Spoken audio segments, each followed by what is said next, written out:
சரி, ஆனதாச்சு. இப்போ என்ன, உனக்கு எதிரிகளே இல்லையா அப்படின்லாம் கேட்டா, அப்படிலாம் நான் சொல்ல மாட்டேன். அப்படிலாம் நான் நினைக்கவும் மாட்டேன், அப்படி நினைக்கவும் கூடாது. இப்பவும் சொல்றேன், அரசியல் ரீதியா சொல்றேன், 2 பேருக்கு நடுவுல தான் போட்டியே. ஒன்னு, இன்னொன்னு எஸ், ஒன்னு டிவிக்கு, இன்னொன்னு டிஎம்கே. இதுக்கு நடுவுல வேற யாருக்கும் எந்த வேலையும் கிடையாது. ஏதாவது இருக்குன்னு சொல்றீங்க? எலெக்ஷனுக்கு முன்னாடியும் அவங்களுக்கு ஒரு வேலையும் இல்லை. இப்ப எலெக்ஷனுக்கு அப்புறம் சுத்தம்.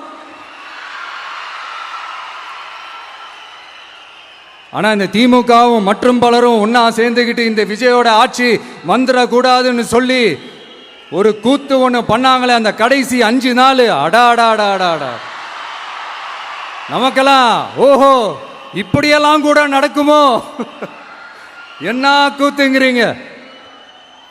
ஆனா ஃபியூச்சர் என்னவா இருக்குன்றதை மட்டும் இப்ப நான் சொல்றேன். உங்களுக்காக உண்மையா உழைக்க வந்த இந்த விஜயா, இல்ல இந்த விஜயோட ஆட்சி அமைஞ்சிடக்கூடாதுன்னு தடுக்க நினைச்ச ஸ்டாலின் சாரா, அவ்வளவுதான். இதுக்கு நடுவுல வேற யாரும் எந்த அல்லு சில்லும் உள்ள வந்து நம்மளை தடுக்கிறதோ எதிர்க்கிறதோ ஏதாவது பண்ணாங்கன்னா நிர்வாகம் அதுக்கு பொறுப்பில்லை ராஜா, நிர்வாகம் அதுக்கு பொறுப்பில்லை. ரிசல்ட் என்னவா வரும்ன்றது அது உங்களுக்கே நல்லா தெரியும். நம்மளை ஏளனமா பேசுறதா நினைச்சு நினைச்சு அவங்களுக்கு ஆப்பு வச்சுக்கிறாங்க.